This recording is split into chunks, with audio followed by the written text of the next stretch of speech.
Shalom, glória a Deus, estamos aqui juntos no devocional, último capítulo do livro de Mateus. A gente viu sobre a crucificação, a morte de Jesus, agora é sobre a ressurreição de Jesus, sobre a grande comissão, né?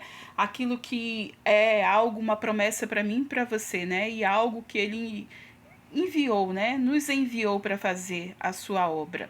Antes de a gente começar essa leitura, você vê que o capítulo 28 não é grande, ele é pequeno, e a gente precisa ter entendimento, porque é extremamente importante a gente entender o último capítulo do livro de Mateus.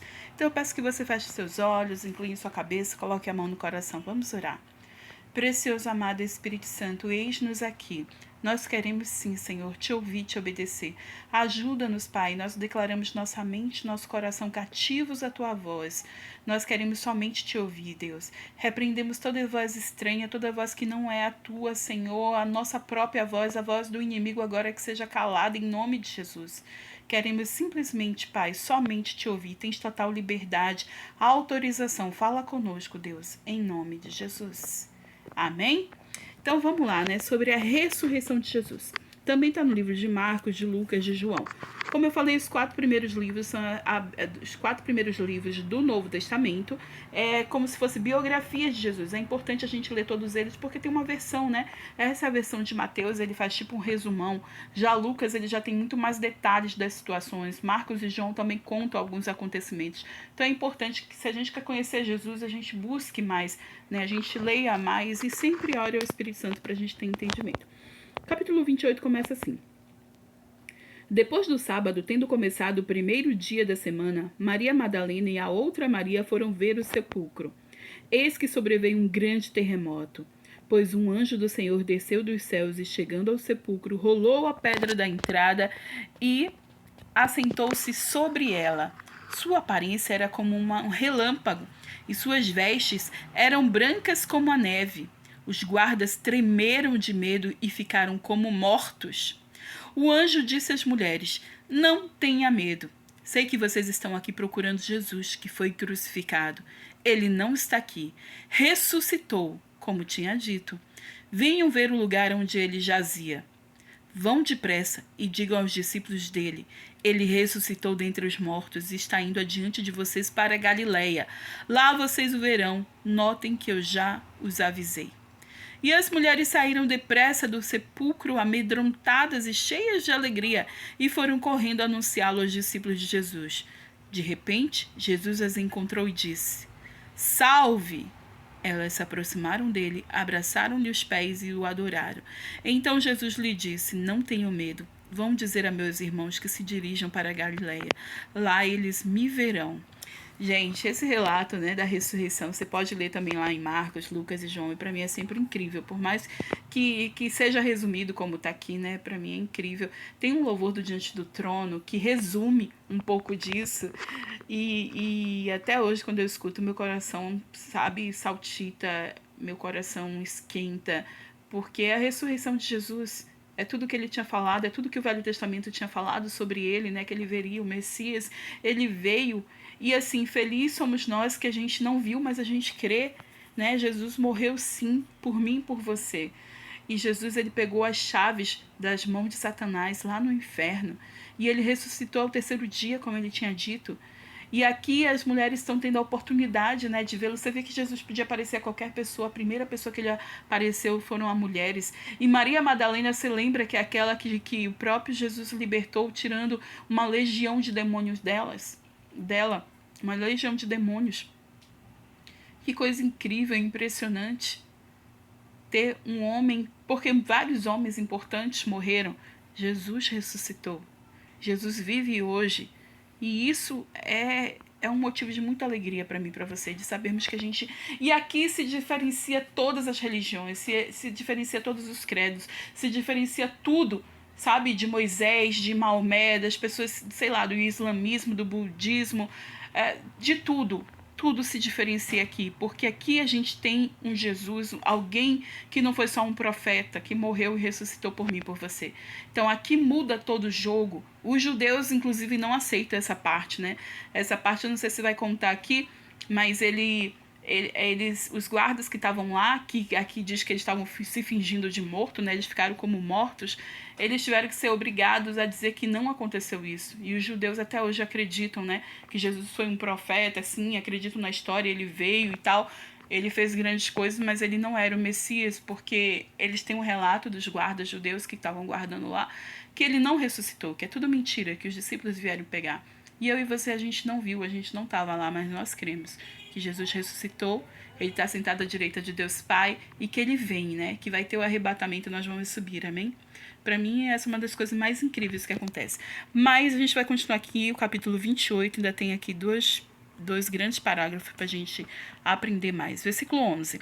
Enquanto as mulheres estavam a caminho, alguns dos guardas dirigiram-se à cidade e encontraram os chefes dos sacerdotes, tudo o que havia acontecido. E quando os chefes dos sacerdotes se reuniram com os líderes religiosos, eles bolaram um plano. Deram aos soldados grande soma de dinheiro, dizendo-lhes: vocês devem declarar o seguinte: os discípulos dele vieram durante a noite e furtaram o corpo, enquanto estavam dormindo. Se isso chegar aos ouvidos do governador, nós lhe daremos explicações e livraremos vocês de qualquer problema. E assim os soldados receberam o dinheiro e fizeram como tinham sido instruídos. E esta versão se divulgou entre os judeus até o dia de hoje. Então, assim, é nisso que eles acreditam, né? Imagina que eles colocaram o guarda como péssimos guardas, né? Eles estavam ali para guardar o corpo de Jesus e dormiram. E aí os discípulos vieram e roubaram, imagina. Essa é a versão deles. E para mim e para você é o que a Bíblia diz, é o que a gente leu aqui sobre a ressurreição, né? O anjo veio, tirou a pedra, mostrou a Maria, a Madalena, a outra Maria, que Jesus tinha ressuscitado, e depois ele aparece a ela. Imagina, como é que os sacerdotes vão explicar isso? Que depois Jesus apareceu não só a ela, mas depois aos discípulos e mais discípulos e outras pessoas, e outras 40 pessoas, e viram ele subindo aos céus.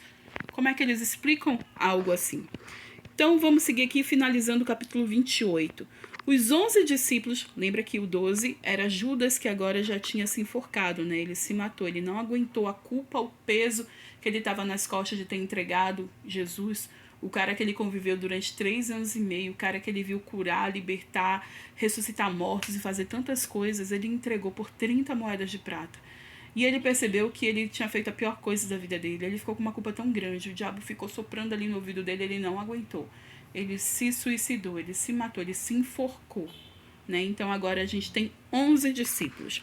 Os 11 discípulos foram para a Galileia, para o monte que Jesus os indicara, e quando o viram, o adoraram, mas alguns duvidaram. Então Jesus aproximou-se deles e disse: foi-me dada toda a autoridade dos céus e da terra. Olha só, agora essa é a grande comissão para mim e para você. Isso é o id de Jesus para mim e para você. Deixa eu falar uma coisa, as pessoas elas têm chamados individuais, né? Deus chamou para Érica fazer aquilo, para Nilce fazer aquele outro, para fulano fazer isso. E cada um, Deus tem algo específico, especial. Só que a todos nós, e é aqui que a gente vê, tem um chamado que é coletivo. E olha só qual é o chamado. Versículo 19. Portanto, vão e façam discípulos de todas as nações, batizando-os em nome do Pai, do Filho e do Espírito Santo, ensinando-os a obedecer a tudo que eu lhes ordenei. E eu estarei sempre com vocês até o final dos séculos, até o final dos tempos. Amém? Então, a grande comissão, a gente vê aqui Jesus falando do ID. Isso, para qualquer pessoa que confessa Jesus, que reconhece Jesus como único Senhor e Salvador de sua vida, ela tem esse chamado. É um chamado coletivo. Qualquer pessoa que confessa Jesus, que agora vai servir ao Senhor, essa pessoa precisa falar das boas novas, das boas notícias, falar de Jesus para as pessoas. Foi o que depois os apóstolos fizeram, foi o que depois a gente vê o apóstolo Paulo fazendo, e a partir desses 11, né, depois a gente vê que tem Matias, que fica o 12, e o negócio se completa, a gente vê lá no livro de Atos, né, quando escolhem Matias para completar, e aí fecha o governo de 12, e aí vem o Espírito Santo, e grandes coisas começam a acontecer, e cerca de 3.000 pessoas se converteram naquele dia, né, o discurso de Pedro, 3.000 pessoas se batizando ali no nome do Senhor. Eles começaram essa grande comissão, que também hoje alcança a minha vida e a sua vida. A gente tem por obrigação falar de Jesus para as pessoas, falar dos seus feitos, dos milagres que ele fez na minha vida, na sua vida. É isso que a gente tem, não é uma opção não, viu? Ele falou id é algo imperativo, não é olha se você puder, se você quiser, se você tiver tempo, não. É para você fazer, repete comigo, é para que eu faça. É para que eu faça. Exatamente. Você não tem opção, minha irmã. Você vai falar assim. E sabe como começa? Não precisa ficar estudando a Bíblia, decorando versículos e nada disso. Isso vai acontecer com você. É simplesmente você abrir a boca para falar do que Jesus fez na sua vida. Se você falar do que Jesus fez para a sua vida, vai começar a impactar a vida de pessoas próximas e depois vai se espalhar, se espalhar, se espalhar. Então eu e você temos por obrigação falar da palavra de Deus, dos milagres que o Senhor fez e que Ele faz ainda hoje em nossas vidas, amém? Então ide por todo o mundo.